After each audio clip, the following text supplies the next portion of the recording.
So like I was saying, we have two types of splines, spline CV and spline fit. CV means control vertex. So now the difference between this spline fit and spline fit is that for spline fit, all the points that controls the curve, they are on the edge of they are on the curve. So what that means, if I create a curve, all the lines that make that curve, the line that makes that curve, all the points that controls the curve, they are on the curve. While for spline CV, the vertex that controls the curve, only the first and the last one on the curve. The other ones, they are subtended away from the curve. We'll see them. So for us to create our spline, we use either this icon for spline fit and this for spline CV. So like I said, CV means control vertex. So let's look at spline fit first. If I click on spline fit, AutoCAD will ask me to specify first point. So I'll click the next point so I can turn off my auto mode so that I can create it how I want. The next point, just keep noting how many points I'm clicking. So this is my third point.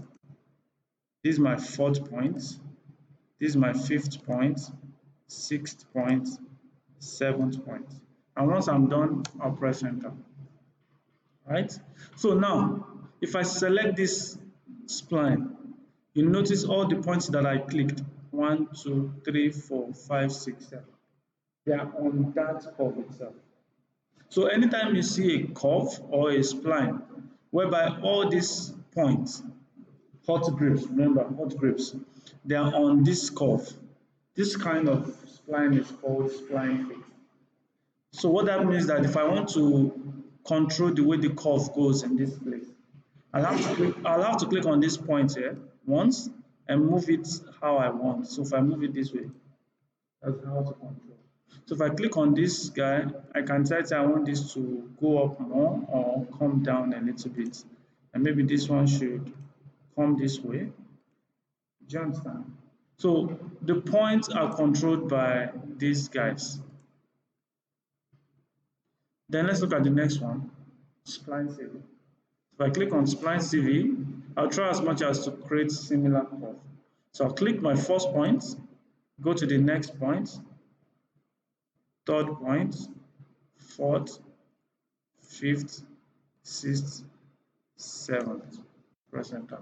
You see the difference between spline fit and spline fit. Sorry, spline fit and spline CV. Spline CV gives you a more smooth curve. And then another thing it does is that all the points, all the vertex controlling the curve, they are not on the spline. Only the first and the last on the spline. So that means if I'm to control this curve at this point, I have to click on this vertex and move the vertex how I want. So if I want this to come down, click here. I'll click on this vertex and move it down. Click on this one, move it more up. Do you understand? So that's different between this and that. Now, you can also add more points if you want to add points. So if you feel that I want to add a point somewhere here, I can also do that. So if I want to add points, just right click, then you're going to see option to add points. So I think is if I bring my mouse on any of these here, if I bring my mouse on any of the control vertex, not clicking, this menu will come up. Then I can now choose whether I want to add a vertex, remove vertex, or refine vertex. If I say I want to add vertex, I'll click. It's going to tell me where do I want to add it. So I'm adding it. So now the vertex always adds to the right? So if my intention is to add a vertex before this guy, that means I have to do the right. I have to do it from this. So if I come to this add vertex, add it to this. I can now use this tool. Do you understand? If you want to remove a vertex the same way, come here, remove vertex. It removes the vertex. That particular one, you did it on. So if I want to remove this particular vertex, I'll just remove this vertex. Are we fine?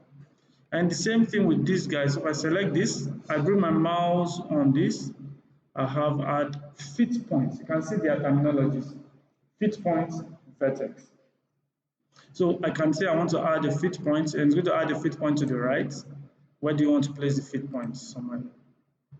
And now the thing with this spline is that you can use both of them interchangeably. And you can use fit and still swap it, convert it to control vertex. Right? So if I select this spline fit, there's this icon here. If I click on it, it allows me to convert. So if I don't want this to be spline fit, I can make it control vertex, convert this control vertex. And I can also convert this back to fit if I want. So you can always convert between those two parts. So the shortcut for spline is SPL. Spline. SPL. So if I just type SPL, press enter, then it runs this. That's when I can now start using this option. So what method of spline do I want? If I choose method, it tells me to choose whether I want to use fit or civil. So this is where you choose the type you want. So you know the difference now. Okay, yeah. Hmm? You have to click, or you have to type it in full. Spline. I told you. If I just type spline, stay the same thing. All right. So the next thing we also have is we have construction line. So you are asking for construction line. So the construction line can still be printed. It will still print if I print. So, but it's there. So the function of construction line is just to map out some location.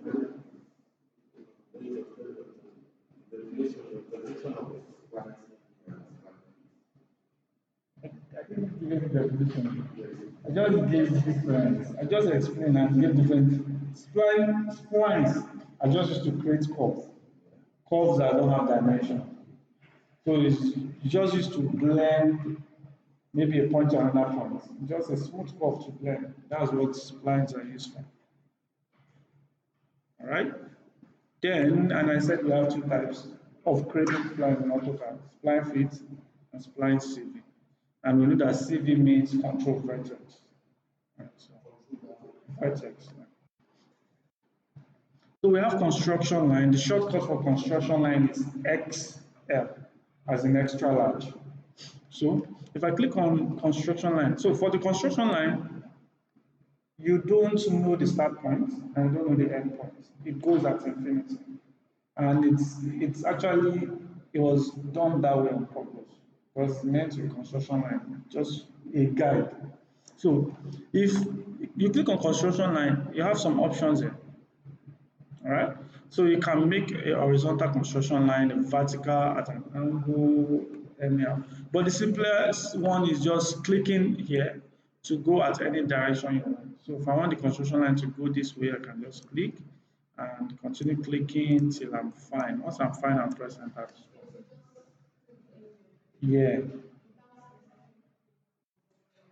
No, you have to run the command. I ran construction line. I'll delete it. So this is the icon, construction line, and you can see it's telling you to specify a point. So if I click here as the point now, this center point, it's now telling me specify true points where I want this to go. Once I'm done, I'll press enter.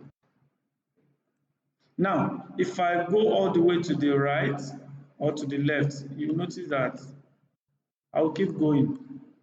I will not know where it stops or where it ends. And I cannot know where it starts from. That's what construction line is. You don't know the start and the end. It goes at infinity. See, I keep zooming in. So I'll delete this and again, run the construction line command again, Excel. Then if you don't want to just go dynamically, you can decide to choose horizontal construction lines. Okay, so if I say horizontal, that means I can pick where I want this to go. So you can actually use this guy for your floor plan. Yes. So what do I mean? We'll try and do it. So let me look for just one small floor plan to explain with.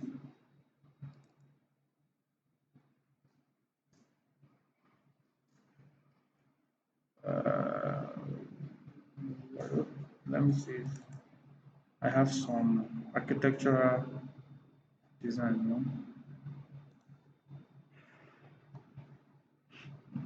I should metrics. I should So if I don't get, I'll just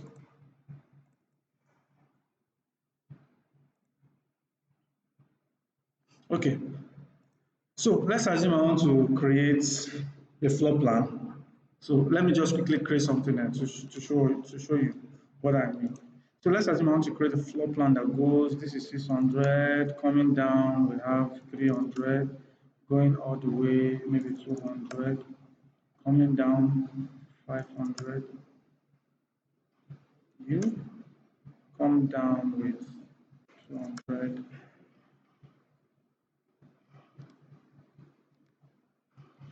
Then maybe another line.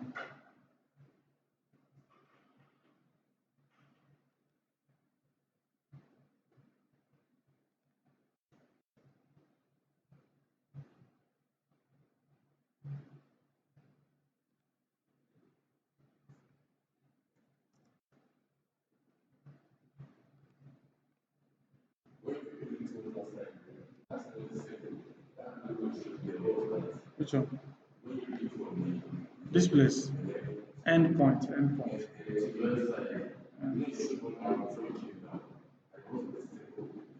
Can't remember. Let me see. From here. Before I click. This nearest. Okay, so let's assume we have this. And let me just bring dimension to help me. You get what I'm trying to say now. So this is 150.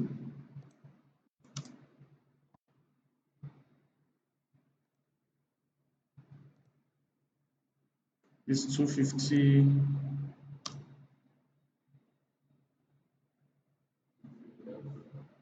No, it's just a generic value.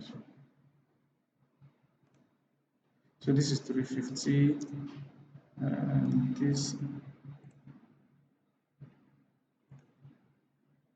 350. So we have 150, 350, 250, 350, then we have one more here.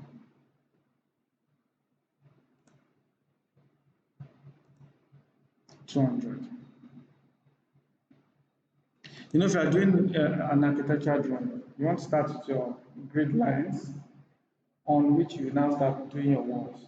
So what construction line is used for is just to set up those grid settings before you can now start putting this. So if we look at this, so that means I need to have a construction line somewhere here, here, here, here to help me. Then have another construction line here, here, here, and here. Then on those things, I will now start drawing all my joints and whatever. So if we are to do this construction line, if we run this construction line, then we want to, okay, so in the case for this, I want to do this horizontal first, or let me do vertical first. So for the vertical, I have from this point to the next one is 250, 350, then 200. So if I come here and I choose vertical, it tells me where I want to start from. So I'll start from here. Then for me to choose the next one, notice as I'm going, I can actually put the length. So I can, as I'm going towards the direction, I can say 250, press enter. It's going to be 250 directly from that point. Then I'll move again from here. This is going to be 350. Then from this place, move, you know that this one is 200. So I'll just say 200. Then I've done the vertical.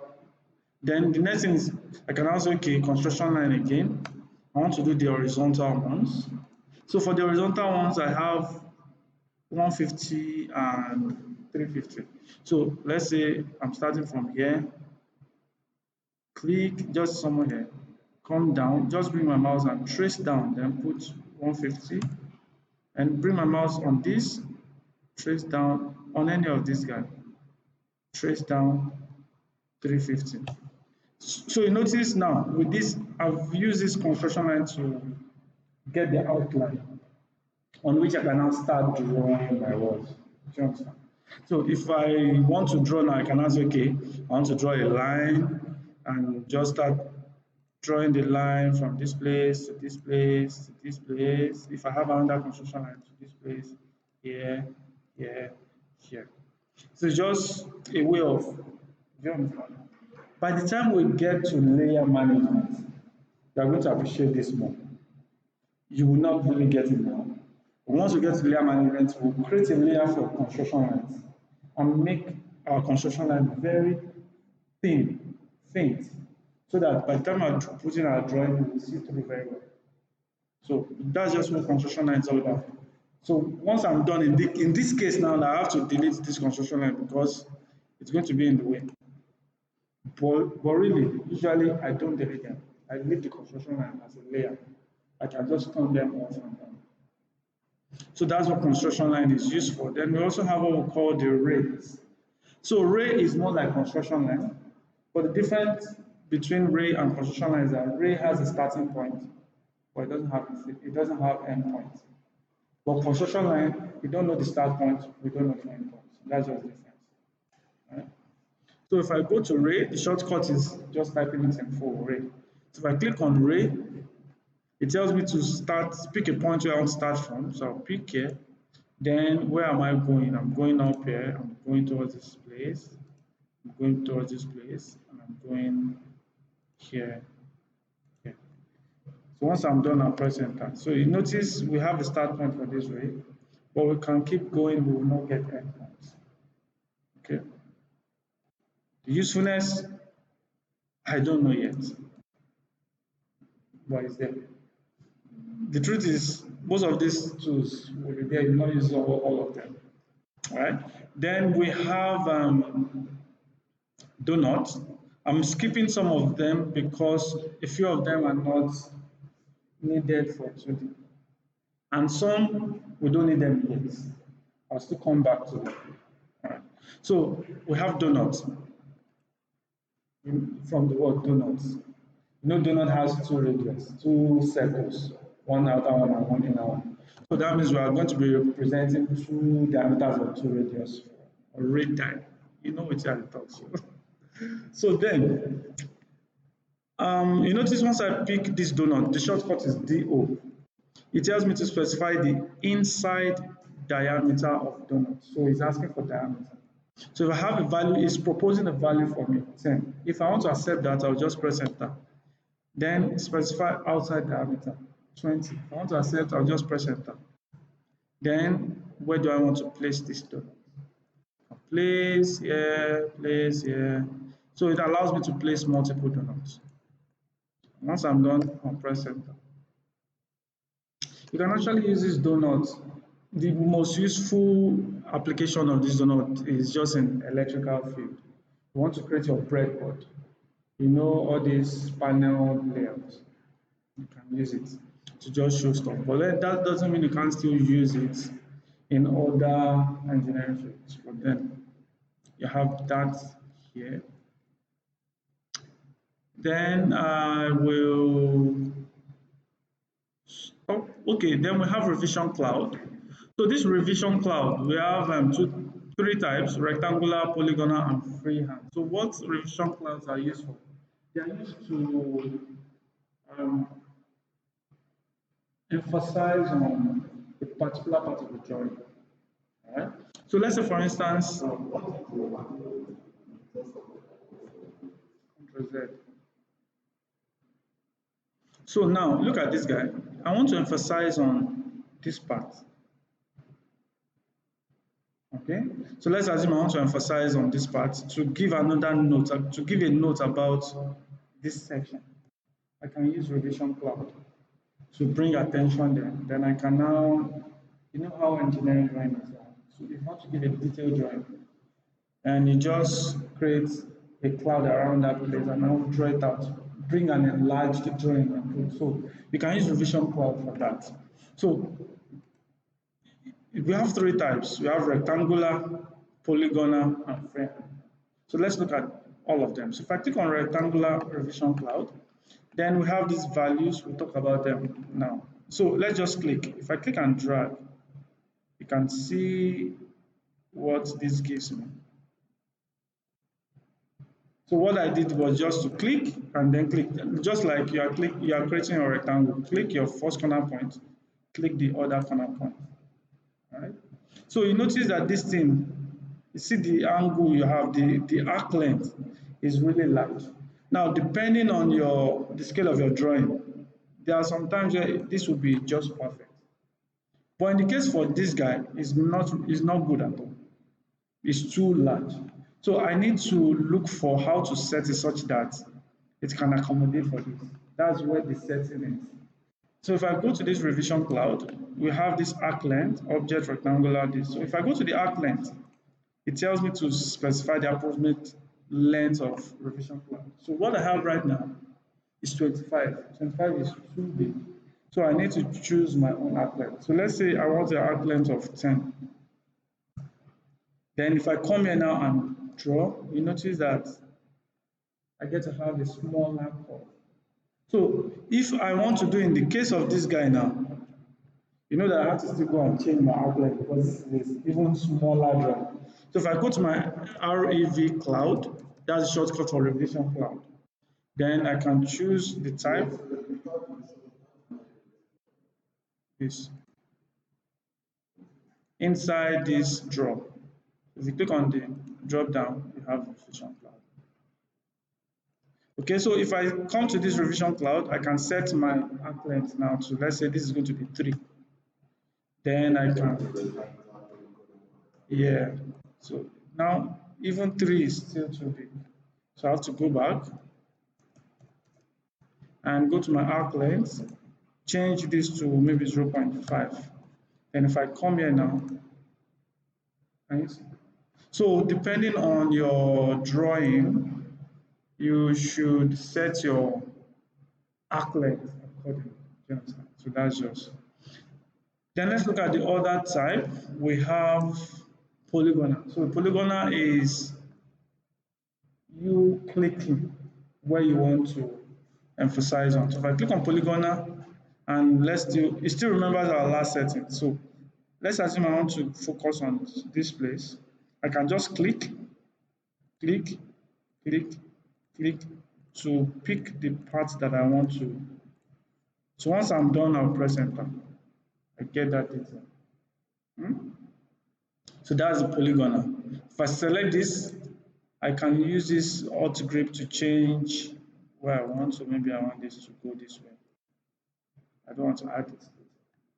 Maybe I want to push this even out some more. So you have that. Then we have the last one, which is freehand. So freehand is more of you are drawing, not clicking. So you click and hold and drag.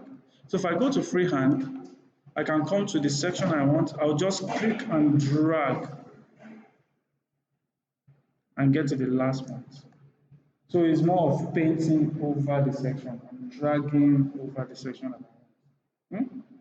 Then from here, I can now decide to say, okay, so maybe this place, the detail here, I can now bring it out. You understand? Do an enlarged drawing for this guy. So that's what revision part is. Okay? Can I move on? All right. Then, okay, so that's it for this. We'll come back to talk about um, multiple points, divide and measure. That's it. So now we are now on to the main thing, the main power of AutoCAD, which is the modified tools. So that is what makes our work really fast. It's not enough knowing the draw tools. The draw tools is just there. The draw tools are there to help you create stuff. But the modified tools are even much stronger tools. They are more stronger tools to help aid your drawing, make it very fast and more accurate.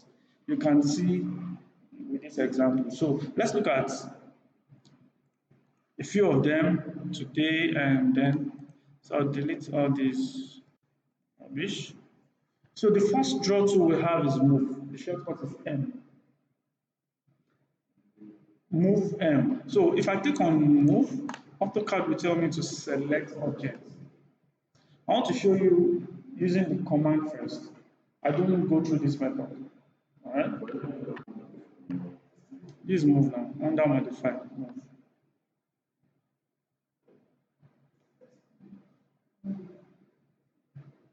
Have you seen it?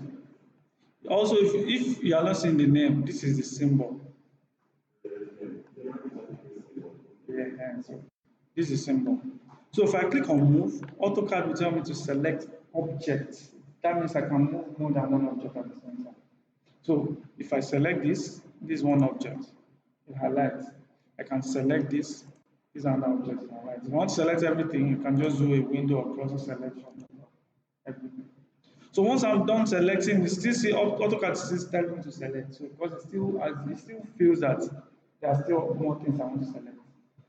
Once I'm done selecting, I need to tell AutoCAD that, guide, I'm done selecting. So how I do that is by pressing enter. So if I press enter, AutoCAD will now tell me that, okay, now that you are done selecting objects, pick a base point from which you want to drag this object from. So base point is more of your drag point. So let's say, for instance, I want to move this chair. Base point means where I want to be on the chair. So if I pick this is my base point or my object. So I also to if I pick this is my base point. So base point, in the case of move, is where you want your mouse to be while moving the object. So if I click here as my base point, then the next thing is specify the second location. Let me turn off now. You can see that's where my mouse is on that point, at that point. So I can go to the next position and I want to move it, click, and that object is moved. So if I want to move it close to this guy, it's still the same process. So I will not go through this method, clicking first. What I always do is select the objects I want to move first before running the command. So I will have to bypass the select object process. So if I just come here and I pick this object, I come here, run move, you notice it doesn't tell me to select object anymore. It just says pick a base point. So let's assume this is going to be my base point, this base. Then I want it to be close to this object and somewhere here. I'll just move it here. Can see I've actually moved this object close to this other object. So what if you want to move an object at a particular distance? So I have this, I want to move it exactly a particular length. How can I do that? I can actually move. So if I select this guy here and I use my command now, M for move, press enter, it tells me to specify a base point. Okay, I can choose a base point, so maybe here. Then it tells me to go to the next location. Then I can just go to the direction I want to put the length. So if I want to move it exactly 100 units away from that point, taking that center point where I pick as the distance, I will just move towards direction, type 100, press enter. It's going to move it 100 units. And you notice moving from here to here was 30. So this is 100 from that position. That's another thing. Another thing you also need to notice that when AutoCAD asks you to pick a base point, it's not a must that your base point will be on the object. So that's using magic now. So I'm bringing it to like real life. I want to move Esther from that chair to this chair, and I don't want my hand to be on Esther. Do you understand? So I want her to move from there, and my distance is now like from there here, and this side is coming from there here. So that means you can actually choose a base point on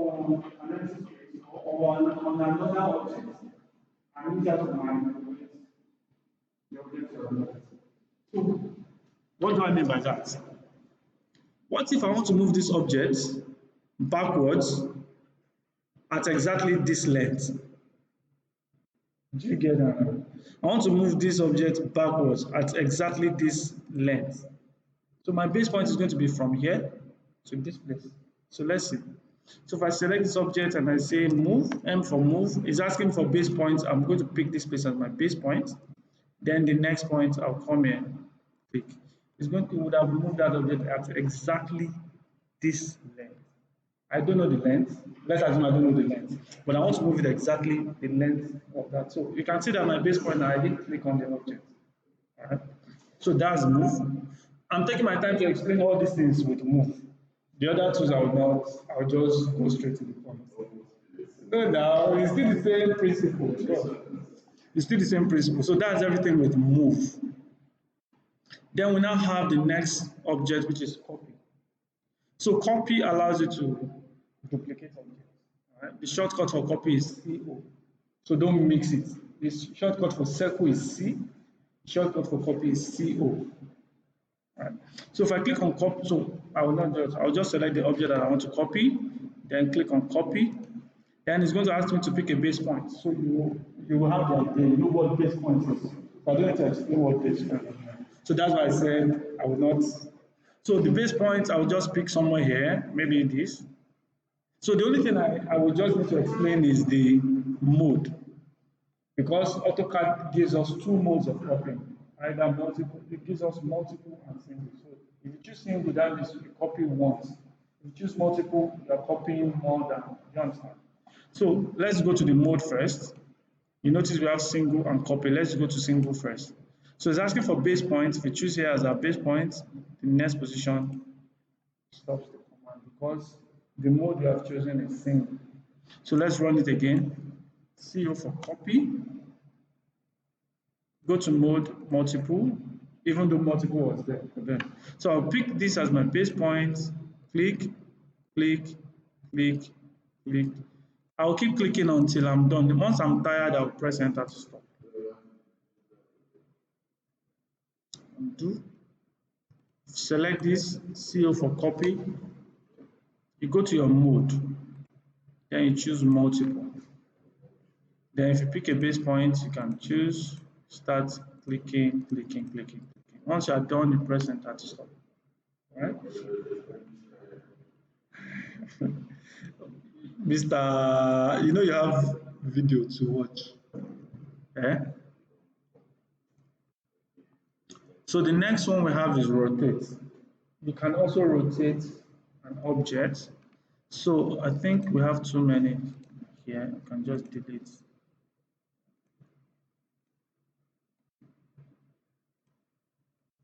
Okay, so we want to rotate this object now. So if I go to rotate, the shortcut for rotate is RO. But then the icon is, if I select this object and I press rotate, it's going to tell me to pick a base point. So in the case of rotate now, base point is your pivot point, okay? Because we are rotating. So it's our pivot point of rotation. So if I want this guy to rotate about this place, that becomes my pivot point or my base point. So if I click here now, then I can, wow. So you can rotate it anyhow you want. Then it's asking for an angle. So let's go with the normal one first. So let's assume I want to rotate it this way. This is me rotating dynamically, visually. Do you understand? But if I want to rotate at a particular angle, I'll select RO for rotate, pick a base point, then it's asking me for angle. So if I want to rotate it exactly 30 degrees, don't forget. So if I'm rotating 30 degrees, that means I know it's going to give me something like this. Not something like this, because it will go anti-clockwise. And from this place, it has to come this way. So let's put the value 30. Undo. Again, there are many things under rotate. So picking them. RO for rotate. Pick a base point. So let's assume I'm picking this as my base point. You notice we have option copy, reference. So let's look at copy. So if I choose copy now, what copy will do is that it's going to leave the master object and create a copy and rotate that copy. Do you understand? So it's going to do two things. What's that? It's too much. Off it now.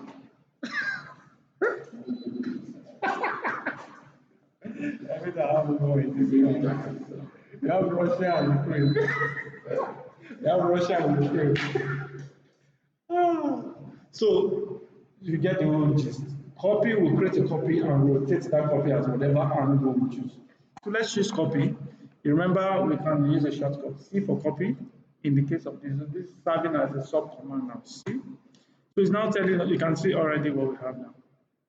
So the copy I want to rotate it 90 degrees. So 90, we rotate that copy. So we are still left with the original copy. And 90. And where did you choose?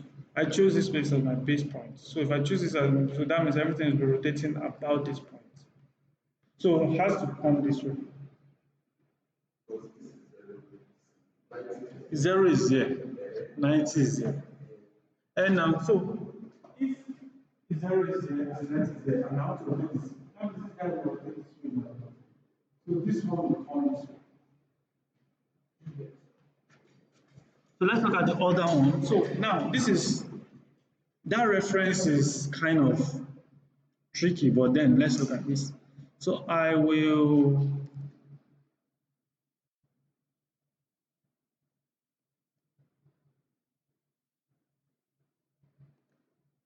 don't know this angle, but I want to rotate this guy, taking this reference angle. So that's what reference is used for. So we are going to, I want to make this our base point of rotation, our pivot point, and we are going to choose this reference angle. So the reason why I drew this horizontal line is because the initial orientation is horizontal. So, so let's look at this. Select this guy, RO for rotate. We pick a base point from here. Then we want to choose the reference option, R for reference. So it's now asking us for the reference angle. So these are our reference angle, right? So this guy, from here to here. You actually don't need this line. We don't need it. So these are our reference angle. So I'll pick here, from here to here. Remember I told you that anytime you're doing it, it's not a must you have to do it on the object. You can do it on any other thing. So from here to here, it's now asking us for a new angle. So it's saying specify the new angle or point. So how do I pick this angle? I need to now go to the point option. I'll say point, then these are first point, these are second point. Let's rotate that. Do you understand? I'll do it again, but this time I'm not going to do anything on this object. I'll do it from this place. So if I select this, rotate, it's asking us for base points. If we pick this as our base point, and we've already said that is going to be our pivot point. So if we now say reference, we can now start referencing from here. It doesn't do anything because we already picked a base point. So our reference angle is from here to here. That's the first one. Then the new angle is here. Can you see that it's not correct? You have to go and pick points again because it's still choosing from this reference. So we'll say pick a point and pick from here to this place. Once we do that, okay. So that's using the reference command.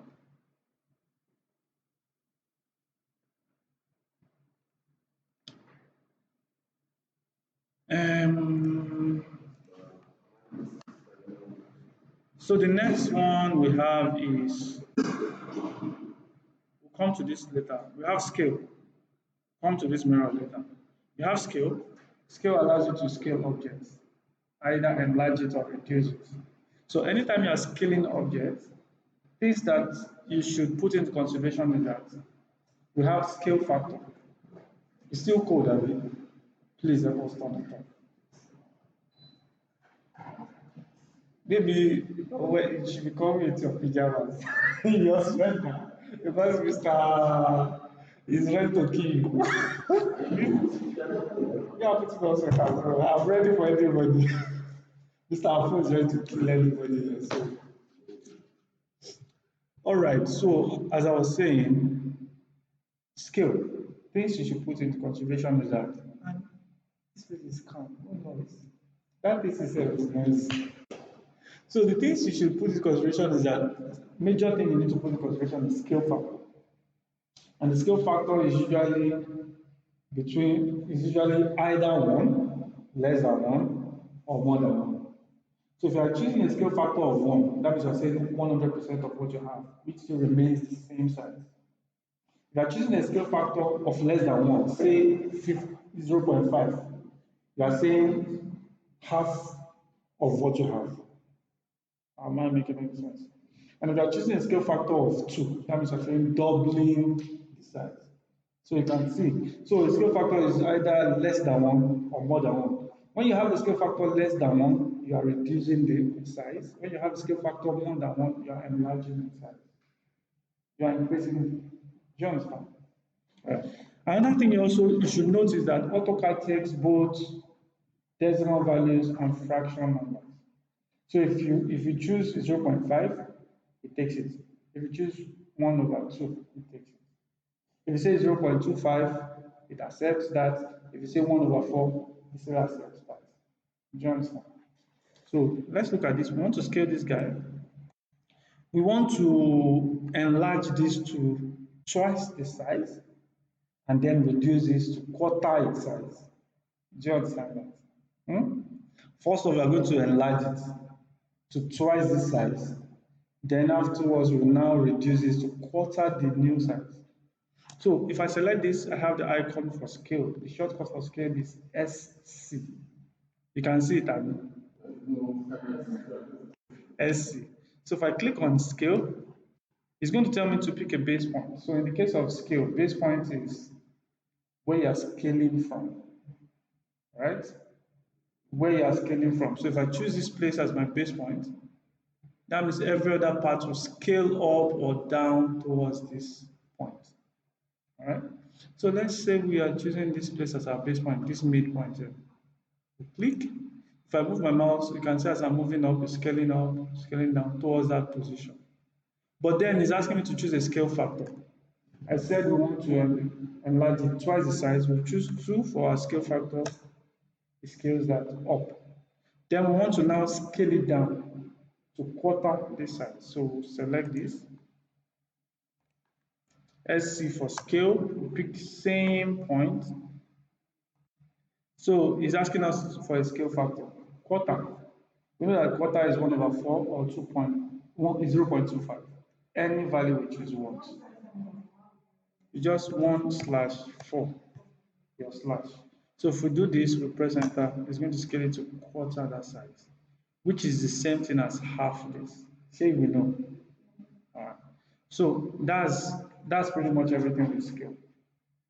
But then we now still have those 2 commands we had for rotate, to copy and to reference.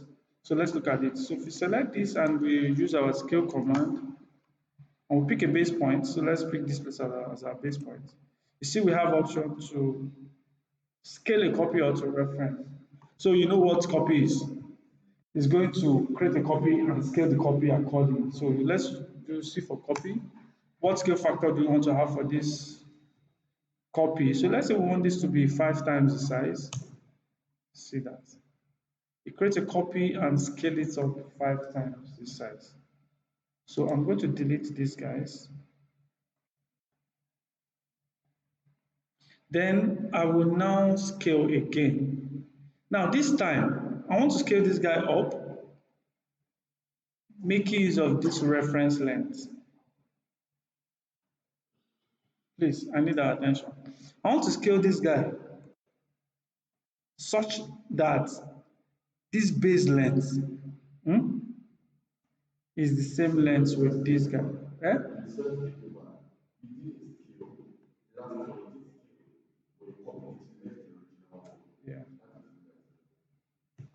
Okay, so we select this, scale, choose a base point, then there's option to choose a copy here. Choose a copy, then what is now the scale value of the next one? So let's assume this next one we want to scale it down. Let's assume this is the scale. Click. See we have. So now I want to scale this guy such that this base length is equal to this length here. So we use reference option. So if I come here and I run my scale command, I choose the base point, so I want to scale from this point. Then I'll choose my reference. So it's asking me for my reference length. So this is my reference length, the original length. It's now asking me for the new length. So remember, I need to look for a way to pick this new length. That means I have to go to point, right? If I click on point, this is my new length from here to here. It's going to scale it such that this base here is of the same length with this. And every other part will be scale proportional. So, so that's scale. Are we fine? Can I move on? There's no question there because I don't have any question because everything is what I've said on that scale. So the next one we have is stretch. So once I'm done with stretch, we'll come back to this mirror. So stretch is used to like rubber to stretch an object. So when you are stretching objects, there are things you need to put into consideration. First off, shortcut for stretch is STR. STR. And when you are stretching, these are the things you need to put in consideration. AutoCAD will ask you to pick objects that you want to stretch. Don't click on the object. If you click on the object, it will not stretch the object. What AutoCAD will do is going to move the object. So what do I mean? Let me create a rectangle. You know that if you create a rectangle, all the objects are joined together. Just like you use polyline to draw. If I run my stretch command, and AutoCAD is telling me to pick objects, and I click on this place, because that's where I want to stretch. If I click on that plot and I place center, it tells me to pick a base point that I want to stretch from here, and I go. Notice what's happening. Instead of stretching, it's moving. So that means if you are stretching, don't click on the object. Another thing that you also need to note is that now we know that clicking on the object doesn't work. If you are stretching, when it asks you to select objects, don't do a window selection on the object. If you do a window selection on the object, it will still move. Pick enter, pick a base point, it will still move the object. So what am I to do? What I need to do is to do a crossing selection over the part of the object that I want to stretch. So this is what will happen. While all these ones were not working, if you select object that is joined, you notice there is this point here. These are the glue points. So if I'm selecting the whole object, I'm selecting the whole point and I'm gluing that. And which is also correct. Look at the rubber. Not stretch rubber. Some part of the rubber has to be fixed for the stretch to work. So what do I mean? That means let's assume this is a mirror and it is working. I'm stretch. So we have this angle. I want to stretch this part of this rectangle. And I want to stretch and keep space and what's that is moving. So for me to have that stretch, I have to make sure something is in this position of stretch to work. So which is why if you are using a stretch command, you do a crossing selection over the parts of the object you want to stretch. So if I do that, the other part that is not selected is down, the not part, it's not the joint. So that's what the stretch is. So that means now to stretch this guy, I have to do a crossing selection, not window, because if I do window, it will select. So I have to do a crossing selection over the parts that I want to stretch. So if I do it, that means this guy, they are now in the selection, but these ones are not selected, so they are pinned down on the outside. So if I go to stretch, so let me escape. If I go to my, so this is the only exception that I don't select object first before running stretch. If I select this object before running stretch, it would have selected everything. So this is the only exception. So I make sure it's not selected and I'll run my stretch command. The shortcut is STR. So I'll do a window crossing selection over the part that I want to stretch, which is this place, not everything. Click and I press enter. It's asking me to pick a base point. Anywhere I pick now, I can now move, stretch. You notice that part is fixed. So applying this to this guy, we can actually apply to this. So if I want to stretch this place here, I can actually stretch. So if I run my stretch command STR, it tells me to select, so I'll select this part of this object. Once I press enter and I pick here, hold down shift to constrain this, I can stretch this part. Are you seeing it? So you can actually, so when you are stretching, you can also go at a particular length. So let's say that I will turn on my auto mode. So there's one line there. I'll delete that line. So if I run my stretch str, I'll select this part, make sure just this small part, and I'll press enter. Pick a base point. I actually can pick a base point outside, not a must has to be. Then I'll come towards direction, put a length. So if I want to stretch it at exactly 30 units away from that, I'll just type 30. It's going to stretch 30 units. Okay. So that is stretch command. You cannot stretch circle. Hope you know that. Say you know.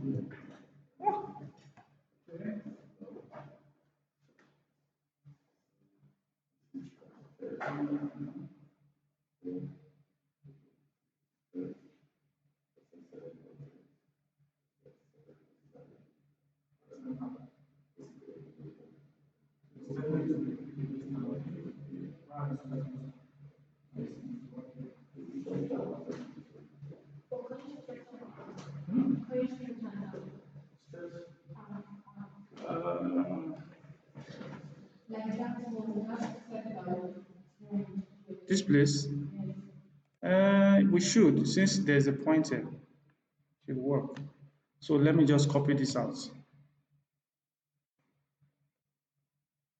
and see. So if I say stretch,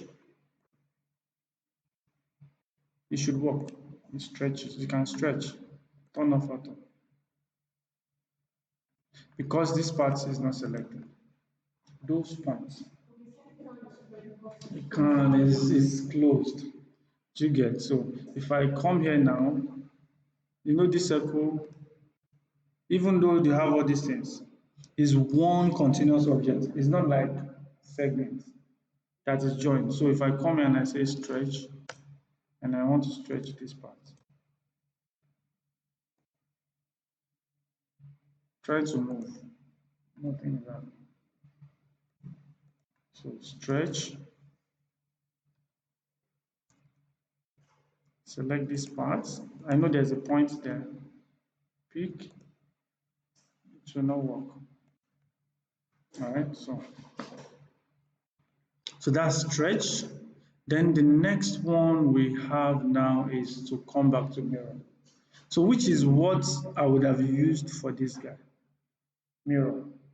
I would have just created half of this section and mirror the other one. And the same thing for this guy. What I have here is what I have here. So I would have just created this place and mirror to the other side. Done. So let's look at mirror. So let's assume I want to create a copy of this guy. So we will not really appreciate this now. Let me just create something here to show us. Rectangle, create a rectangle somewhere here.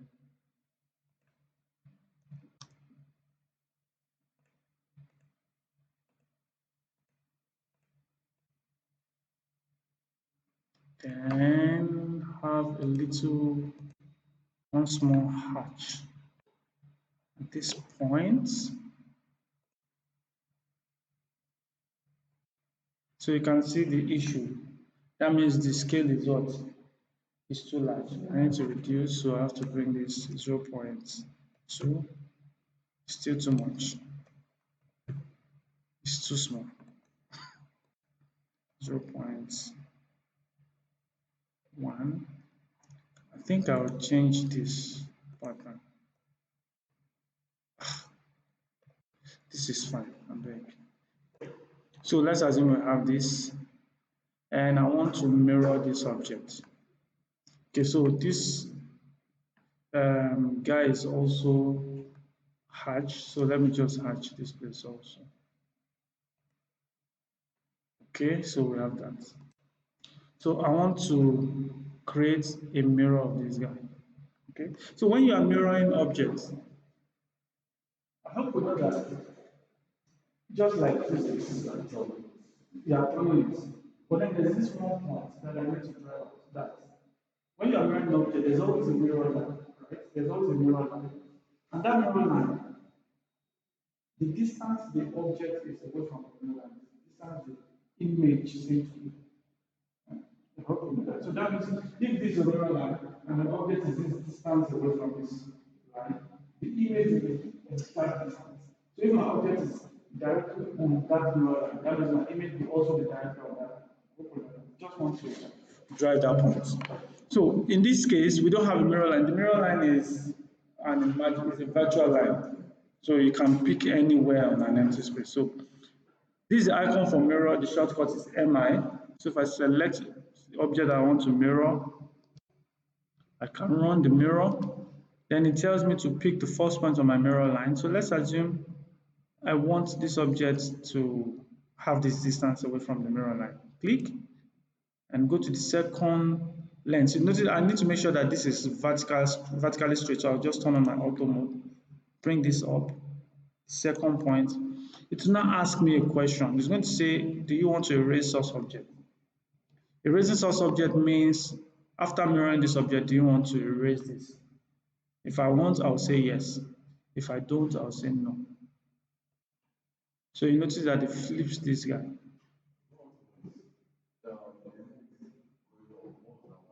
Which one? It's just to pick the line now, the mirror line.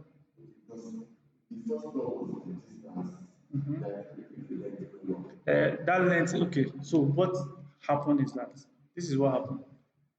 Let's assume there's this mirror line. You know, I told you there's an imaginary line. So this is the mirror line that I want to mirror around.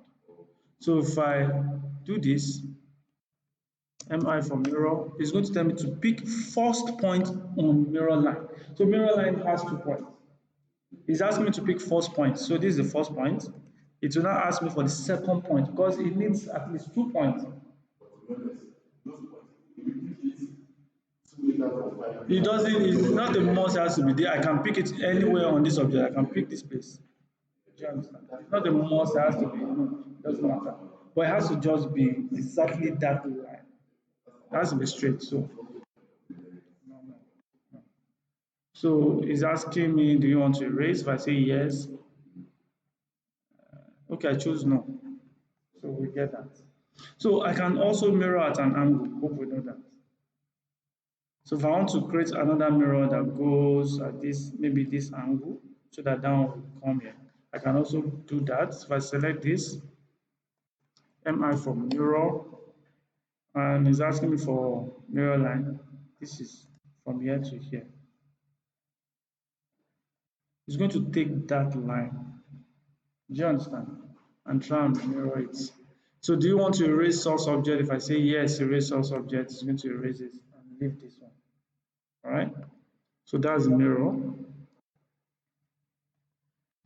Then we have the trim command. So this trim command, there's another command inside it, which is extend. So we'll look at both of them now.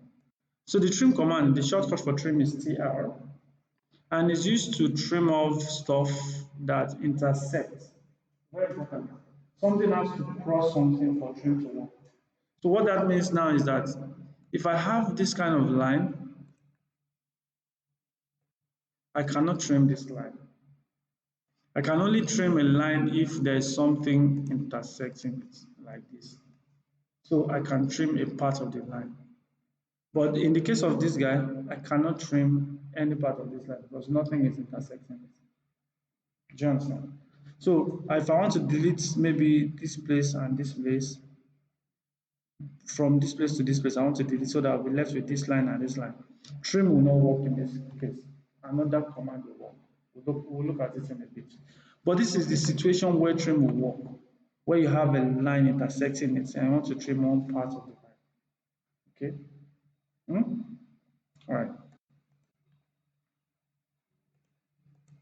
So let me draw lines and just F8.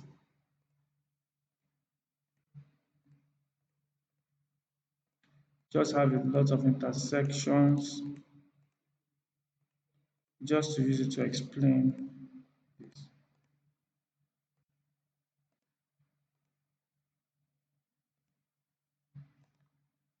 Okay, so we have this maze that we want to trim off something.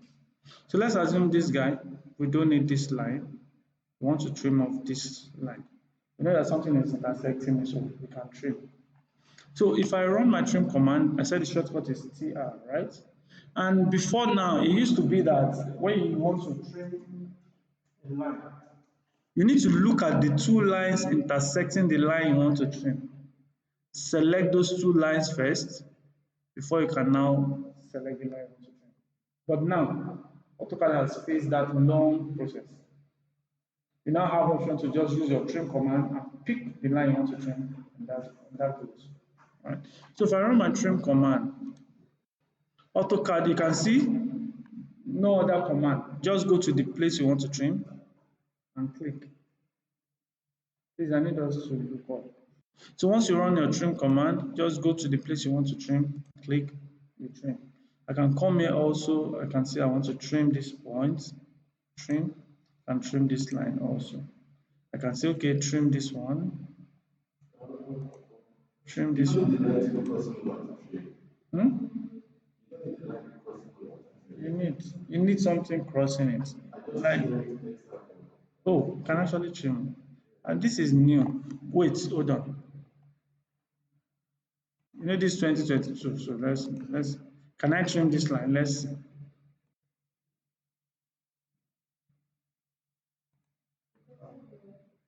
Oh,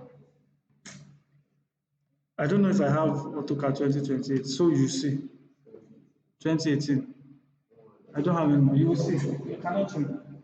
It's new. I was in 2018 before I jumped in. Without 2018, you cannot trim horizontally. No.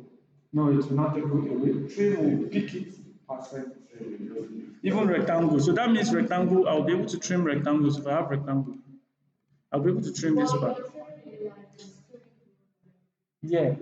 But rectangle, rectangle have different sections. Yeah, you have different sections. No, side does not point down. So you should be able to trim with this one. No, it's 20, 20.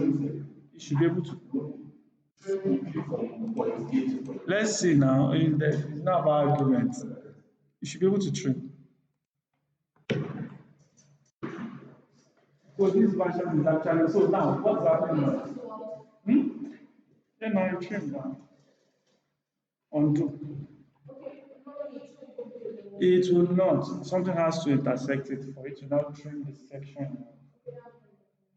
Yeah. So that means you can actually trim all this. And this is, I think it's because Autodesk trim Revit. Revit trim is very simple.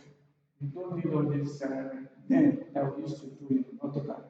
Once you run your trim, go to the part you want to trim, click this part, trim general part, and you need to go to that. So I think that's why they now made everything simplified.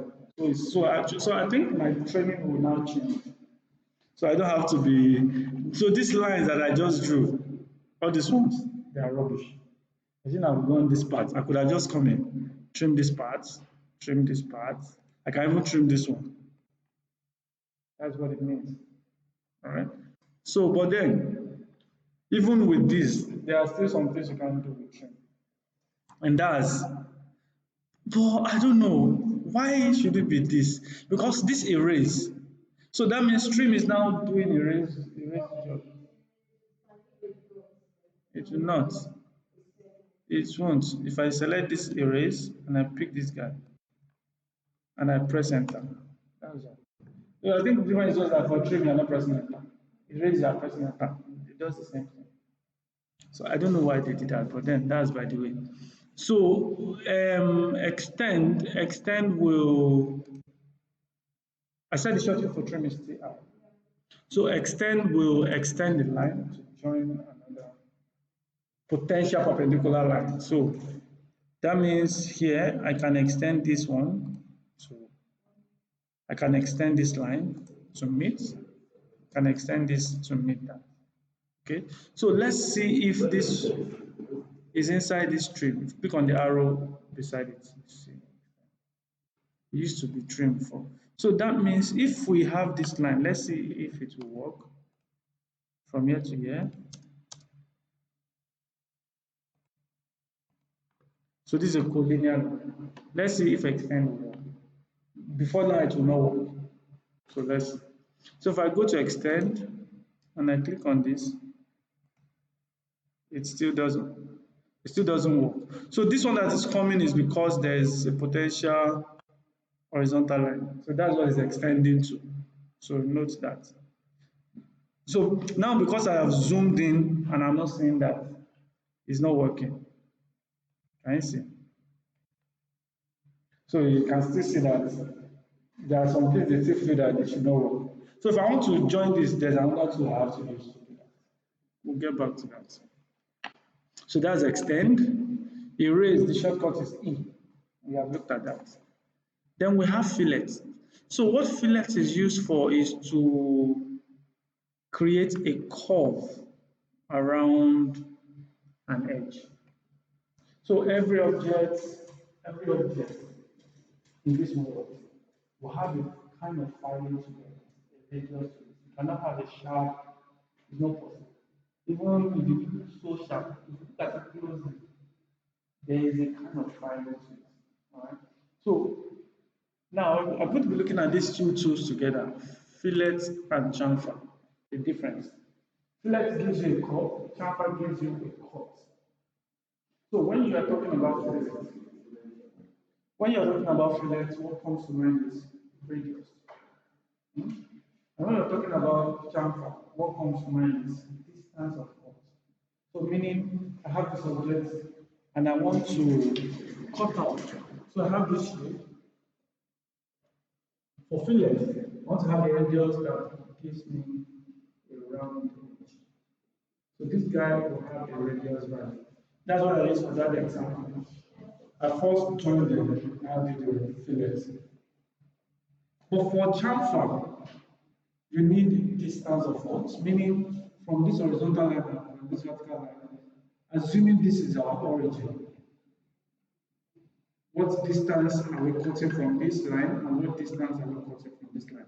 If we know the distance and distance, we can now cut it. Do you understand? So for chamfer, distance of cut, for fillet, radius. Please, you should know that. So if we now do chamfer, this is what we now end up with. So let's look at this chamfer.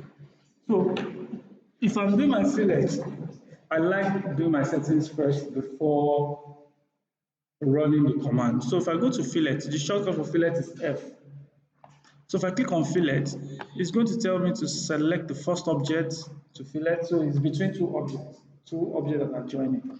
So before I even start selecting objects, I want to go to set my radius first. You can see that radius is what we are having here. If I click on radius, it tells me to choose a radius. So let's say I want my radius to be 20, and I can now go to my first object, second object. Before clicking, you will see a preview of how it's going to look like. If you feel that that's not the radius, you want to change your radius, you can always come back to radius, put a new radius, so let's say 50, come back. You have a more curvy edge. Do you understand? So let's assume I want to have a fillet cut for this one 200. I can run the command F for fillet, R to set my radius 200, and I can pick the first object and pick the second object. See what I have. This guy has a fillet of radius 200, while this one has a fillet of radius what? 50. Do we understand that? So that's everything to fillet. So in exercises where you just have stuff like this, you don't know where your center point should be, but you are given radius or diameter. Just join them. That's what I did. Just join them, create a line and join them together. Once you join them, run your fillet command. So if you run your fillet command, F for fillet, and put the radius. Um, just pick the two lines. So it's saying this is too large, saying the radius is too large. I'll go back to the radius, go to the second one, and It's going to give it that. Do you understand? So then another issue, I don't know if this will work. So let's see. If we have an intersection like this, whether fillet will work. So let's run our fillet and say we want to put a fillet radius of 4. If you pick this first line, I'll pick the second line, so it still works. So that means even if it intersects, just pick the 2 points. Notice where I picked the 2 sections that I want to keep, this place and this place. That's how fillet works in Revit. You pick the 2 parts that you want, and for trim, the 2 parts you want, and it's going to trim off all those parts. So if I had gone to do this one now, so let me bring this out to this place, and I run my fillet command, radius 4. If I had picked this place and this place, the fillet will go this way. You get? If I pick this one, it will go this way. So the 2 part section you want is what works. Then the next thing we have chamfer. So I said chamfer gives you distance of cut, right? So let's come to this place. So let me just imagine, I want to see the distance I want to cut here. So this value is, let's just say 40 here. Okay, so we already have a value 40. So let's assume I want to cut 40 from this vertical line and I want to cut 60 from this horizontal line. So I have 2 distance of cuts. So if I come here to chamfer, the shortcut for chamfer is CHA. So if I click on chamfer, it's asking me to specify length. Remember, I like setting distance first. So I'll go to my distance, set my distance, then it's asking me to specify my first chamfer distance. Please, very important. The order in which you pick the value or input the value will determine the order you should pick. So if I'm picking my first distance to be 40, second distance to be 60. If I'm picking a line, I have to pick the line that I want the 40 to cut out from. That should be my first. Do you understand? Please. So my first distance we want to be 60, my second distance 40. So it's asking me for first object, which one should I pick? The horizontal, right? Because that's the 60, that the one I want to cut 50 from. And this is the 40. I'll click. As soon as I get it, you can see a preview. I click, it cuts that out. Chamfer doesn't only allow us to pick distance of cut, it also allows us to pick one distance of cut and an angle.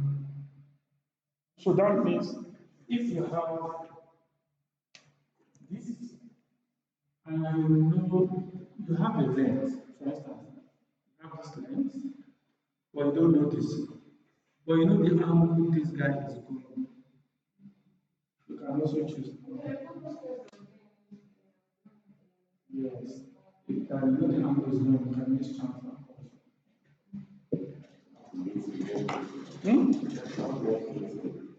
What time?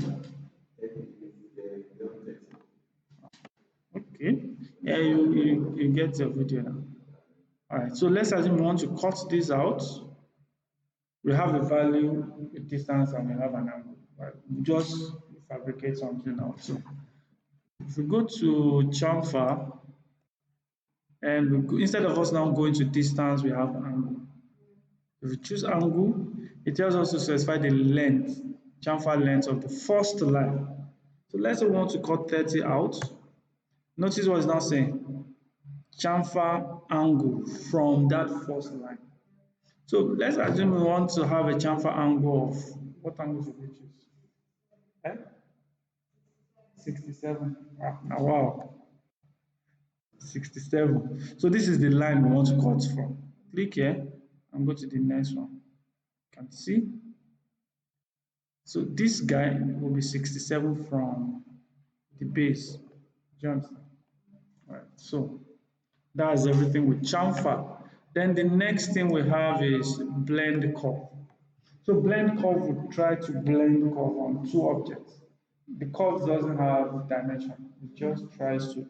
So if I want to try and create a smooth curve coming from this line all the way to this line, I can use blend curve. Just pick the Blend curve, I don't know the shortcut, so I always click. I actually don't use it anyways, but then I'll click this end and I'll come to this side. It's going to try and create the smoothest curve it can create using what did you use? Spline CV control vertex. All right, so if I now feel that okay, this curve is not supposed to bend this way, I want it to go up, I can just click here. This is how I want the curve to go. I now feel like that. Do you understand? So we have that. Then, well, this is the last one we're looking at. So we have explode. So what explode is used for is to break objects apart. So remember when we started draw tools, I gave us difference between polylines and line. Thank you. We can explode polylines. Yeah, we can explode polylines to have ability to pick the different segments. So if I come here and I create a rectangle, I know that rectangle uses polyline to create the shape. So that means all these segments are joined. I can explode these things apart so that I'll be able to pick each of these segments and do whatever I want to do. Explode is what we use to do that. All right. The shortcut is X. So if I select explode, it tells me to select object to. Normally, I would have selected this. Press enter.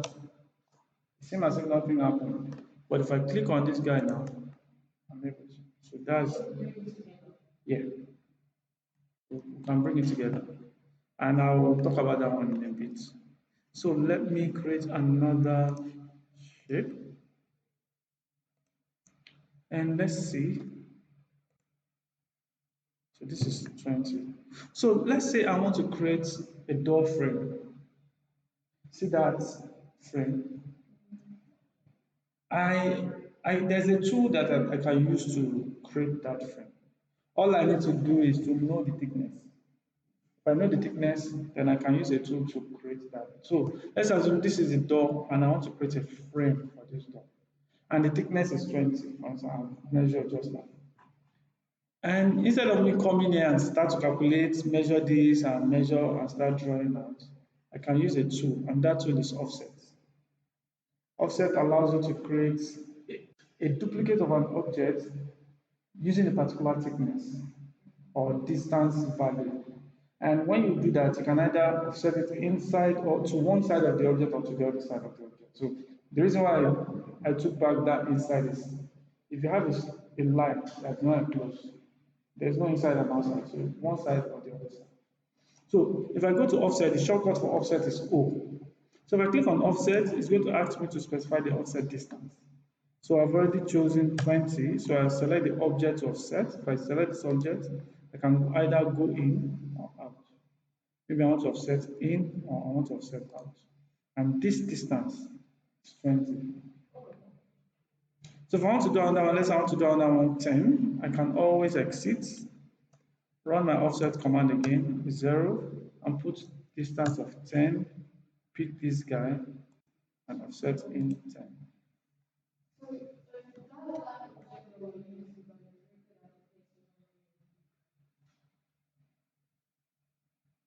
From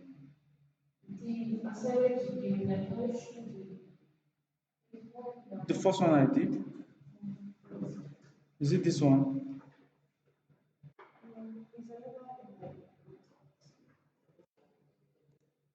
Which one? Is it the one before this? This one. You can use offset. So if I'm to do this guy now, offset and mirror. So if I'm to do this guy now, this is what I would do. This is what I'll do. I'll come here, create my line first. So I have rectangle. I know that the rectangle from here to here is 6 and from here to here is 10. I can, okay. I can just come to rectangle, select, go to my dimension, right? So we have 10 and 6. So have it that way. So once I'm done with that, I need to know the thickness. So we know that the thickness is 0.5. I can just go to my offset, 0.5, select this, go in. We are done with that. We know that this one has a radius of what? 1. What do I do? Fillet. F1, sorry, F, after I run so escape, F for fillet, set my radius 1, and then I'll pick, then because I want to, so this one I did not talk about it. If I do this and I click here and here, it's going to offset and stop the command. I want to keep doing it. I don't have to run the command again. So there's this option. If I fillet R for radius 1, there's this option to do multiple. If I choose multiple, I can just pick this from here to here. It does that. Continue from here to here. It does that from here to here. It does that. So once I'm done, I'll escape. So I'm done with the inner part. So the next thing is for me to do this one. So, okay, let's look at this first. What other information do we have for this circle? Okay, so this circle has a radius of diameter of 0.6.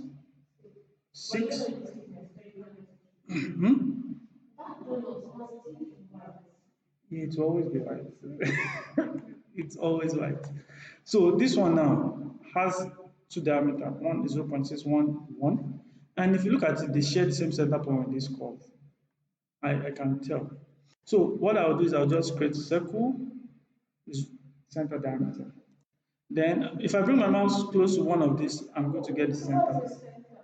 Yeah, that's the center for this. So I'll select this. What is the diameter? 0.6. Go back. You can, but eh? No. You can't. So I have to come here again. The radius is the diameter is 1. So I'm done with this. So once I'm done with this, the next thing is for me to start mirroring. I'll just select this guy. I don't have to go and do everything. MI for mirror. I know that this is the midpoint all the way to this place. Enter. Select these guys. MI for mirror again. Pick from here to here. Hmm? So once I've done, the next one is this guy. So I know the center point, and this one has a radius of 2. So I'll choose circle. This is the midpoint. The radius is what? 2. I'm done with that. So the next thing is for me to do this guy. So we know that the length is 1.2, 5.2. So if I create a line, and okay, from here, so half of 1.2 is what? Um, 0.6, right? I can actually do that. So I can actually do rectangle and then move it here. So this is what I can do. Select here, pick here, do my dimension. So the horizontal is what? 5.2, right? And the vertical is 1.2. And this is it. So once I'm done with it, I'll just select this move. I want to move from this midpoint to this. Then I can now trim. I'll trim off this guy, and that's it. But if you do it now, you do it faster and you understand it more. So that's why if before today's class I want to do this, I will use that learning method. Do you understand? Because I'm not taught you this. But now I don't expect you guys to be using the long method. But it was worth it. Yes, now it's not really hard. Well, I knew then that you guys would think, it's too much. This thing you are giving us is too much. But then, if I give you 20 of it, it's not still much. Do you understand? But then, that's just the process. Remember, depending on the skill, it can be quicker and it can be later. So that's just the whole thing. So, offset, that's where we are. So that's the application of almost everything we've looked at. We've done fillets, we've done mirror, trim, and what else? Offsets. You can see all in one.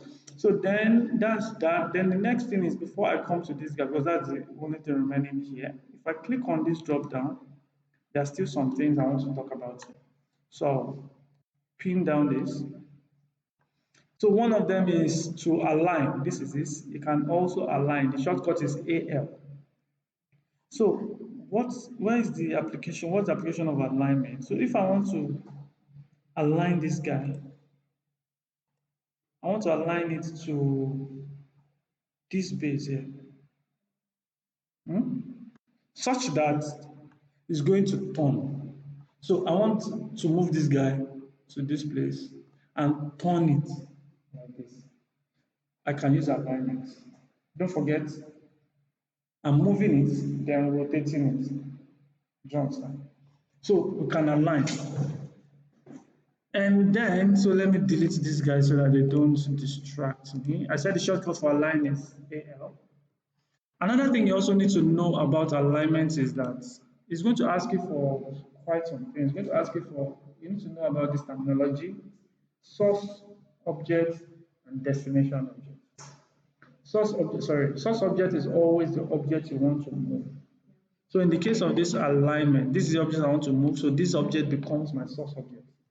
Destination object is where you are moving it to, the object you are moving it to. And both source object and destination object have points. So it's good to ask for first source object or first source point, first destination point, second source point, second destination point. So it means first point on the source object to align to first point on the destination object, second point on the source object align to second point. It will ask you to whether I want to scale. You can just like mirror, whether I want to delete the mirror object. So because we want to move this guy and rotate it, and we want this base to be aligned to this base. So that means this place is going to be our first source point. I want this first source point to be aligned to this place. So this becomes our first destination point. So if this becomes our second source point, this becomes our second destination point. So that means we're going to flip it and rotate. So let's look at this. If I select this and I run my align command, it's going to ask me to specify four source points. This is my first source point. First destination point. This is my first destination point. It's going to draw a line. That line doesn't really, if I scroll, it's going to delete. So it's just a visual. So it's asking for second source point. I have a second source point. It's asking for second destination point. These are second destination points. It's asking for a third source point. We don't need a third source in this case. I'll just press enter.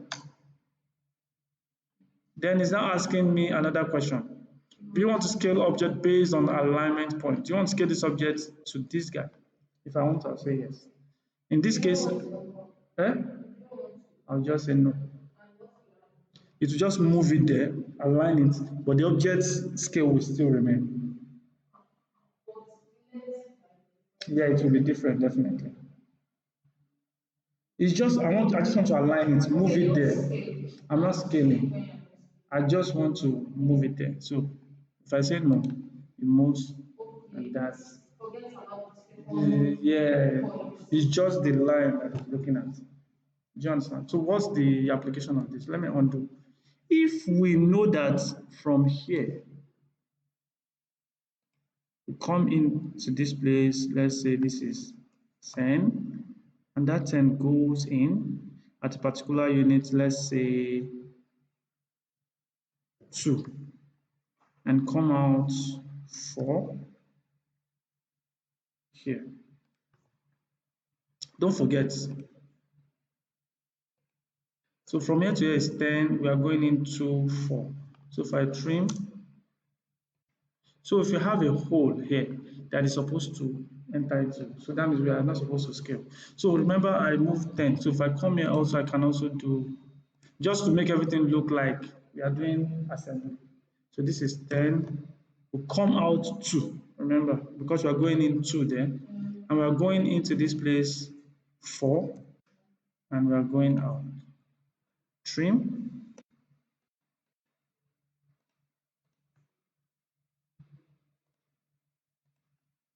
So that means we want to align this guy to this place and see if it fits in. That's the application of alignment. So if I do this and run the alignment now, if the calculations are not correct, that's why assembly drawing, things have to tally for them to work. So if I run my alignment AL, It asks me for four source points. These are my four source points. First destination point, this is it. Second source point, I can choose anywhere here, maybe my second source point. Second destination point here. Okay, once I'm done, I'll press enter. I'm doing the third. Do you want to scale? I obviously don't want to scale in this case.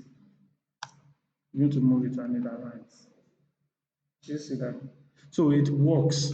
But if I don't scale, if I say L for alignment and I say this first source point from here, first destination point, this second source point here, second destination point here. I do need a third, and I say yes, scale. It doesn't even scale. It didn't even scale. I think because of this stuff. So let me go back. Oh, it will not scale because I chose from here to here and from here to here. So that length is what is trying to scale. So if I do alignment, I choose the whole length from here to here. First source point, first destination point, second source point, second destination point. If I go and scale this now, it will scale this accordingly and it doesn't fit in. So the scale is used when you just want to move it and scale it. But if you want to do normal assembly, all these things are drawn to scale. So there's no point scaling, right? So do you understand alignment? So that's all to alignment.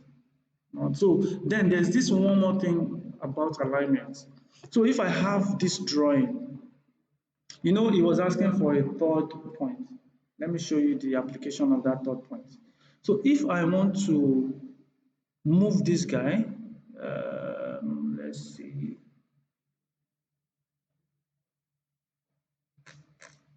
I'm trying to see where I can.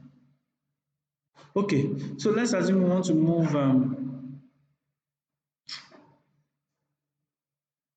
Okay, so there's this guy. We want to move this object. So let me even move it close. Move. Pick here. Let me move it closer and scale it up a little bit because it's too small. Okay, base point, scale this to 5 times the size. I think this is still small. Scale, pick a base point to 4 times. Okay, so this is fine. So now I want to align this guy such that this will rotate and come into this midpoint here, inside this place. So in the case of this, so that means this guy, this base here is going to be on this place, and this will be on that place. All right. So I already have 3 points. I have 1 point here, another point here, and another point here. Do you get? Okay. So let's look at it. So we'll select this AL for alignment. It's asking us for first source point. So these are first source points. First destination point is going to be here, right? Second source point, second destination point. It's asking for a third source point. You can choose this as a third source point, third destination point. We don't need to do anything. It will not even ask us to scale. It will just move it there directly. So, because we already exhausted the whole 3 points. So those points is just you telling me to use those orientation to move this. But if we choose only 2 points, that's when it's going to ask us whether we want to scale. Okay, so that's that. So we can go to the next one. So the next one is to break objects. To break. Remember, I was saying that trim is fine, right? Okay, so this one, let me explode. X for explode, remember? Then that means we are left with this. So let me create another rectangle somewhere here that I'm going to use. And this rectangle, let me explode it so that we have the individual parts. Remember, I told you that trim will only delete this line. We don't want that. What if we just want to delete some part of this line, maybe from here to this place? Trim will not work. Instead, what will work is break. And the shortcut is BR. So if I click on break, it tells me to select object. Mind you, select object that is saying wherever you click on that object becomes your first point of your break. But it didn't say that. It just said select object. So if my intention is to start breaking from here, but because it says select object, I don't want to click on the object from here. The next thing is going to say select second point. Can you see? So when did I select the first point? So I need to go back and pick the first point and go to the second point and click and it breaks. So you can see that where trim doesn't work, there's another tool that works. Break will work in that instance. So that's how break works. You use it to break a particular line that doesn't have anything. Then we now have this guy, which is join. This join is can serve as opposite to two tools. It can serve as an opposite to break and also as an opposite to explode. So let's look at it being opposite to break. So if we go to join, the shortcut for join is J. So if I select join, it tells me to select two objects. So this one and this one. It's not saying two objects, it just says select object. So and these are the two objects that I want to join. Once I select the two lines, notice where I click the two ends. Once I'm done, I press enter, it's going to join them. Another way is I can select these two guys and I join.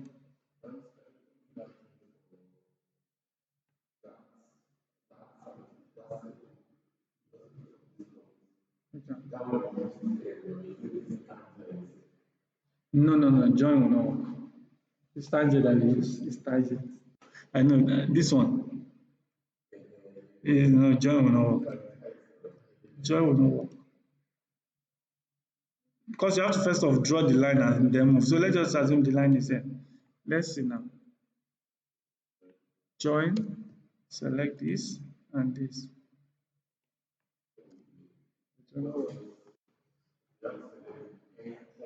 Yeah, of what you want to join. So in the case for this exploded object, I can also join them. So I can select all of them. Notice they are individual parts. So I'll select all of them. J for join and so you see the opposite. So if you want to, no, they were not before.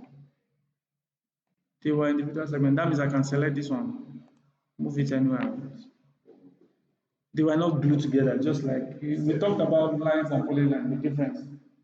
If you create any object with lines, you can still pick the individual segments, delete them if you want, or move them away. But for polyline, you can't delete it. You have to move all of them together or delete everything together. So now these objects are not joined, they are individual segments. We want to join them and make them glue together to be one object.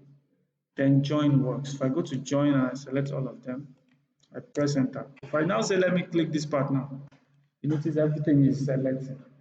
So this shows that join has brought everything together. Then we can now come to the last modified tools we have for today. Then we now do classwork and assignments. Now we're bombarding you guys with work. Now that I know that you now know the powerhouse, I can give you anything I like. I know that I will not, if I want to do a classwork, I can start doing anyhow I like. So let's look at array. So array is used to copy objects, but it copies this object in a systematic way.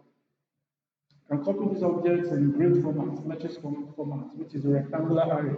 Rectangular array copies the objects in matrix format, rows and columns. We have polar array.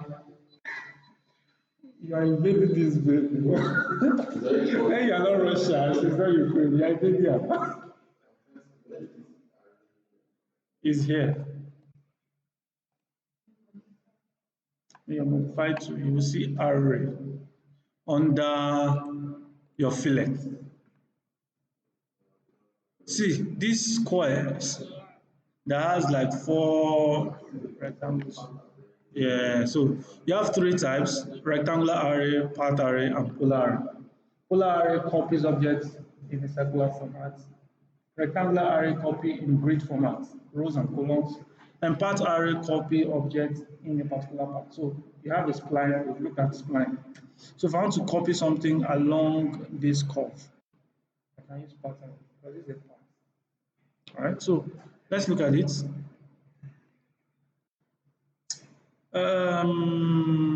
Where do we start from? So we have this circle. So I can use this hot grip to reduce the radius. Select this, reduce the radius, and click. So let's assume I want to create a copy of this guy, a grid copy. You have to know that first. So I'll just go to my array. The shortcut for array is AR. Ah, me sef I'm feeling the code. It's entering my sweater. Just put it at maybe 26. Because of that. So it's not too cold, it's not too hot. So if you go to rectangular array, then it's going to tell us to select object we want to copy. We select this object. Mind you, this object could be anything, can be anything. So if you are doing maybe architectural, okay, we are doing a classroom, you have one chair. You don't have to do copy. If you notice that this chair are arranged in a pattern, so you can use array for this. Do you understand? So you have to just look at the pattern and just choose the particular stuff. So once you are done selecting this, press enter. It creates this array. Up until now, our ribbon tab doesn't change. But now that we run array, you can now see that it changed. Now takes us to a different setup, an array setting where we can start to run many things. So let's look at the odd grips, what they do. This allows us to move this array. If I click on this, I can move it anywhere I so want. And you notice we still have the master object. All right, so we still have master object. Then another thing is you have this one to set the number of rows that you want. This sets the number of columns entity that you want. This sets the distance between each of the entity. So if I click on this, I can set the distance in between, and this also set the distance in between the rows entity. And this one copies both columns and rows at the same time. You know this one copies only rows, this copies only column, but this copies both of them at the same time. Okay, so this is just a visual way of, but all these things are still here. So I can say here, I want how many columns do I want? I want to have 5 columns. You notice? Than this, but this is value. So if you actually have a value, that's where this is important. So if I notice I have 5 columns, how many rows? Let's say we want to go with 4 rows. We have that. Or we can even go with 2 rows. We know this. Then we can also say in between. The in between is the distance from here to here. You notice the measurement is from center to center. So if you can say the in between should be 180 for colon. You didn't see any change because the distance just, so if we make this 50, it starts coming. All right. So let's just make it 180. And you notice the calculation also works for the total. So that means you just need in between, the total will be calculated for you. Or you don't care about the in betweens. All you know is that you want to have from this first and the last one should not be more than 600. Then it's going to do the calculation to get the in between. Do you understand? Right? Then we also have for the rows. So for the rows, how many, what's the distance between them? So if you say 150, it does the total. Okay. So you will see that if the between is 150, why is the total 152? But we have 2 here. It's just 1 you get. So you are removing 1. For this one, we are removing 1 is 4. 4 times this. Do you understand? right? So we have that. Then we now have this level. You know, we've looked at column, rows, but we have levels. If I come to this level and I change this level to 10, do you see any change? Not really, right? 1, 10. Hmm? But it's not thickness. So now, you know we said AutoCAD can be used for 2D and 3D. Level is the height value. So the column is the x axis, sorry, is the y axis. The row is the x axis. Y the level is the z axis. So it's having another copy, but it's coming towards us. So we are not seeing it. So if we come to this view cube and switch to this home tab, we are going to start to see this. Can you see? So if I move this, if I select this array now, and I come to this and make it 100, copies is more. Can you see? Hmm? So that's what this does. And you can, there between, you can also set the between. If I want the between to be 5, see that? If I want the between to be 2, do you understand? So let's bring this back. So we are not concerned with this level. So let me go back to the top view. So we're not concerned with the level. Then the other thing you have is the base point. So remember I said the base point is measured from midpoint to midpoint. If I don't want the base point to be measured from midpoint to midpoint, I want it to be measured from somewhere here. But then we have to be consistent too. Because if I choose here, if I come to this base point and I choose this place, what is happening now is that for the horizontal or for the column, it's still mid to mid. But for the row, it's not mid to mid, it's starting to starting. So we need to look for a way to do it such that everything will be consistent. So what I will do is if I come here, I can pick this all the way to this place and come to this place also, move it down. So wherever they meet. So that means from start to start here and also from start to start. So that's what the base point is used for. Then also, so let me just take it back to the midpoint since turn it off before it comes.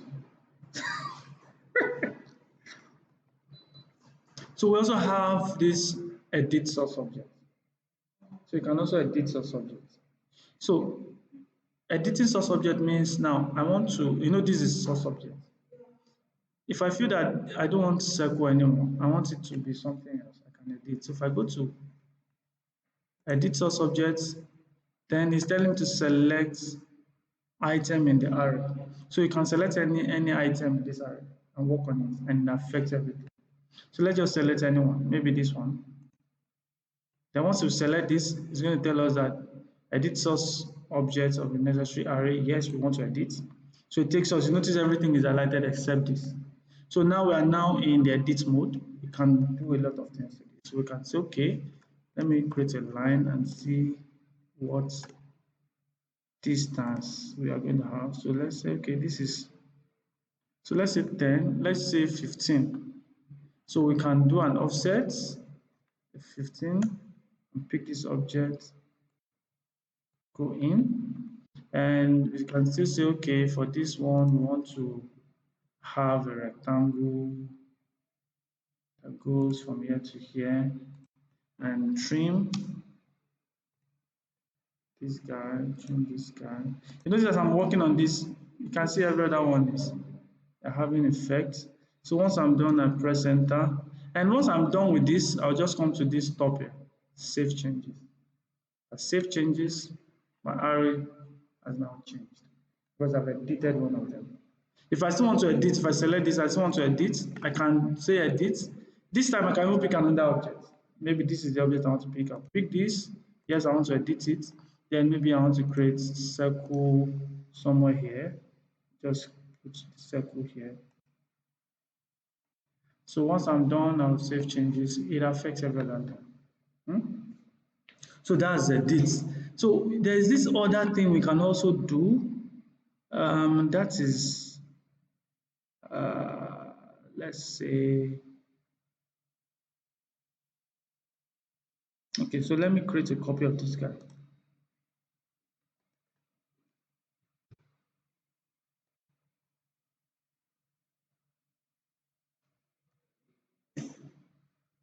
It's because of the next thing I want to do.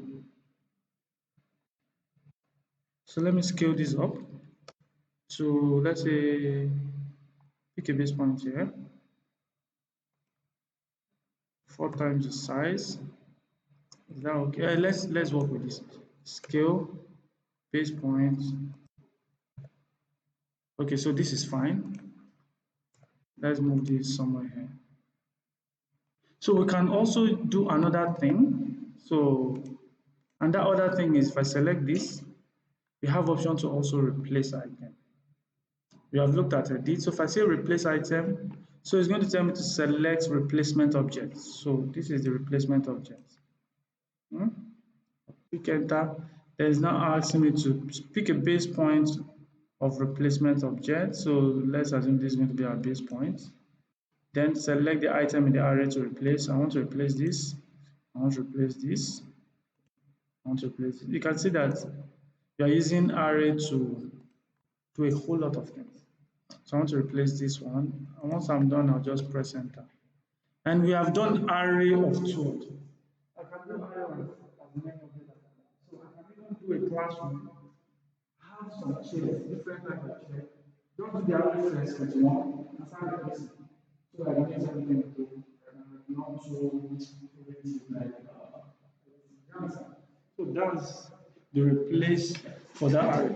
I'm taking my time with this because so it's now saying erase defining object. Do you want to erase this defining object? Or this object that I have, you want to erase it? You say yes. If you don't want to, say no. If I say yes, you want to erase. Yeah, left with this. So let's look at the next array command, which is this is the last one I'm going to look at. Let's look at polar. Okay. So I think I have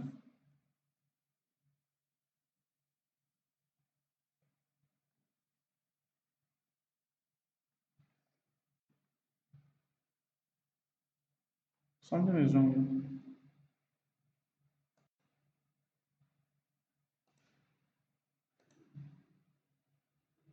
Okay, so let's do the the replace already, so there's no point going back. So let's just do this one. So we want to create an array of this guy, but rotate it. So we have a copy that's rotated. So if we go to this array, we have a polar array. If I click on polar array, it tells me to select object to array. I'll select this object and I press enter. Then the next thing is for me to pick a base point or the center point of the axis on which this guy should be rotated. So let's assume this is going to be our midpoint. So it's going to be copied around this point. So this becomes the center point and this is copied around it. Then we now have items. So we can say, okay, maybe we want to have 8 in total and has that 8. Then the in between is 45 degrees, the total is going to fill 360, so you calculate. It's just, so if we say, okay, we want to have 4, it's going to fill. So if you want to say, okay, now these 4 chairs, let's assume these are chairs, should be arranged in 180 degrees, total of 180 degrees. You can just come in, change the fill 180 degrees, and it's going to arrange them 180 degrees. So that means this place is open. You can say arrange it in 90 degrees, even though it doesn't make sense. Let's say 120, 150. Do you understand? Then you can also fill. Okay. Then we now have the row. So now this row, you can also set how many rows you want. So the rows is just more like you have a center table, chairs around it. Those chairs around it, no all these firemen. Those chairs around it have other chairs around it, another chairs going. So that's what rows does. So if I come here to this row and I make this 3 and see what we do, what we have here. Then we can set the in between. So let's say the in between will be 100. They are close by. Then we can go to the items. Maybe we want it to be 8. We are beginning to have, do you understand? Then you know what level is, height level. And then we know base points and every other thing. Just that's for, it looks like all these artwork. That's our necklace. This so it's asking whether we want to delete source object. So anytime you finish running it will ask. So the source object was there, so I'll just say no.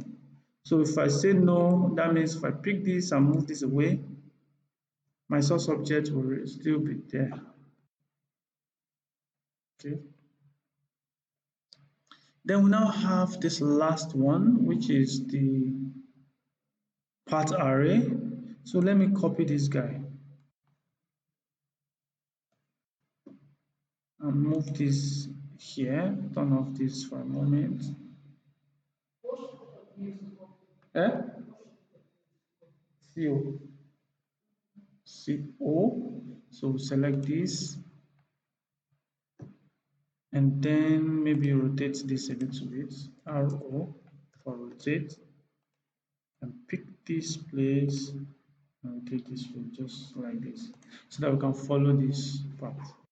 So if I look at this guy, I think we are going to have a problem here because you have a sharp this thing here. So first off, let me convert this to control vertex and move this so that I can help myself. I don't want to start to look like someone who doesn't know what he's doing.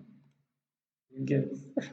So we have this and bring this one here. I just want to have the smoothest curve I can have.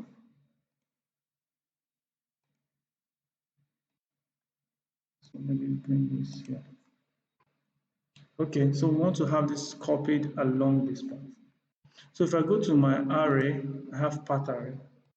It tells me to select object to copy. So this is the object I want to copy. I'll press enter. Then it will tell me to select the path. I'll select this path. It's going to copy this along this path. You can see the stuff. If we had more, so that I know that we're going to have a lot of issues. So then we have a tangential direction. Then we have this. Then under this place, you notice my item number. I have 7. 1, 2, 3, 4, 5, 6, 7.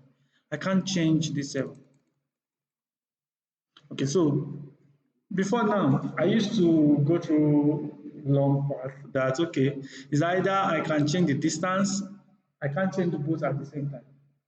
So what I used to do then was, is either I change the distance, then it calculates the number of entity I have, or I change the item, then it calculates the distance. So for me to change the item, I have to come to this place where we have measure. Change the measure to divide. Notice if I choose divide, this comes up and this grays away. Then I can now comes out, maybe this is going to be 12, or maybe it's going to be, let's say, 4. Do you understand? So that's what I used to think. But now I realize that I can actually set both of them. And it's just me clicking on this guy. If I click on this guy, I can set both. So I can come here, make this 5, while making this. So you notice if I change this to 5, it can't go because I have this value. So still, it will not go still. But it's just up for me to see. So if I can say 150, wait. So I'm just changing. It's not, they are not even working. Okay, so it's only total that I can calculate. Wow. So I think we still have to go back to the normal thing, which is coming to this place and changing the divide. So if I make this divide, it allows me to change the number of entity, and if I make it measure, it allows me to change the between. So that's just it for array. And that's the end of our class for today. Want to see us?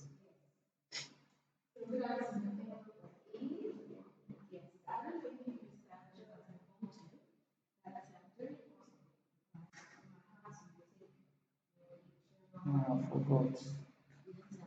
I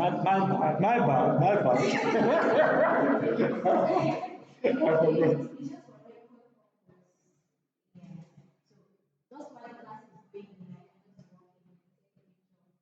And also, I'm still going to interview you. I'm not the one, maybe them, so that you don't look at, you don't look at my time, you don't say your mind, say your mind. The reason is just for feedback, for us to know whether we're doing things wrong or right, and what we need to work on. So maybe she will interview you, or any other person.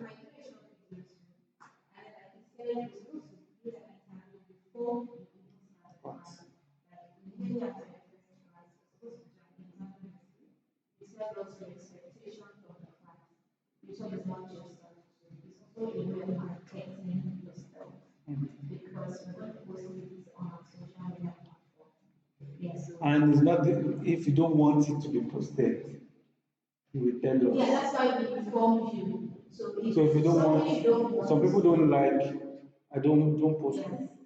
We just take your audio. It's a way to market yourself. For example, if your establishment is your own, that yeah, it's a way to tell the world what you're doing because when people are watching, these things there's always resistance in their brain. And then, oh, this person went to Mark Center. Oh, that's nice. That makes sense. You understand? Based on the reputation of the company, you have some kind of confidence and trust to want to employ your services. So then, during the course of the program, too, we also do a short interview. Everything is just 1 minute interview. So it's not this an interview that is long. You tell us what you are learning now, and then what you'll be able to understand. And at the end of the program, which is the last interview, you tell us all the things you have learned, how you came in your expectation, if your expectation was met. So that's what that's all about. So let's say Wednesday, I'm going to start the interview, but I just wanted to inform today.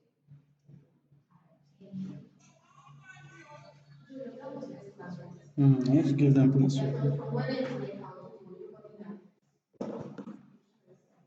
Okay, so, I was still recording.